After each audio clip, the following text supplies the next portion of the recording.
Castor oil stories, leg injury. Certainly, if awareness of creative forces is the healing element in exercise, foods, medicine or surgery, then anything which will bring that awareness to the body prior to the onset of any disease process will prevent it. Indeed, it is the unawareness, the lack of consciousness of the divine, which, in the final analysis, is the cause of disease. According to the readings.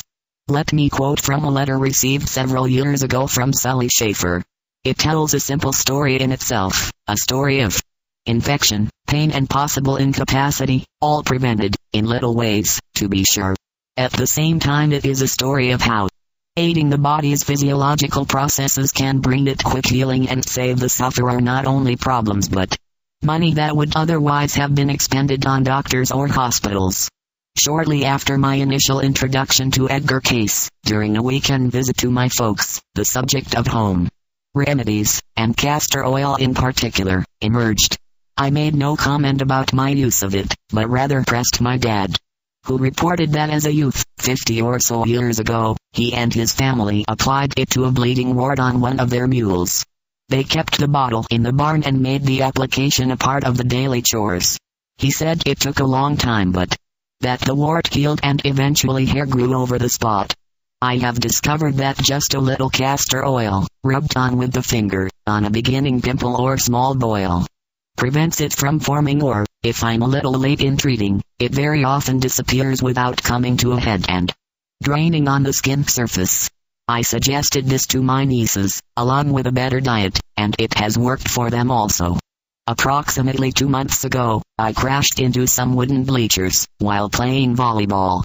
Before the evening game ended, I had an egg-sized swelling on my leg, just below the knee, in addition to the surface abrasion.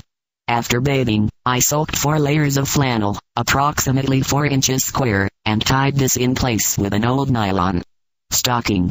Next morning, no swelling, no signs of a bruise, no pain. I removed the dressing, and by noon I felt pain. By 2 o'clock, there was renewed swelling and signs of discoloration. I hurried home after school and immediately applied another castor oil dressing.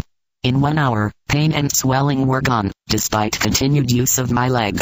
By the next morning, only faint discoloration defined the bruise, which surrounded the impact area and also trailed downward about 1 inch wide along the shin bone, for about 4 inches. I continued the dressings for the next 3 evenings and through the nights. I never did get a real bruise, to the amazement of the other teachers who wouldn't believe I had used only castor oil. Fact is, they couldn't believe I had used castor oil. The area never swelled again. And the abrasion healed quickly. Prevention and cure are often born of the same measures, and there is not only wisdom, but also billions of dollars. http://worldwideweb.edgarcayce.org/health/data/data/castor1.html 13 of 69, 10 hours 23 minutes and 44 seconds p.m.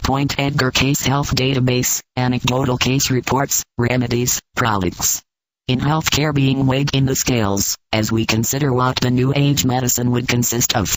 Left square bracket note, the preceding case report was written by William McGarry, M.D. and is excerpted from the A.R.E. Journal.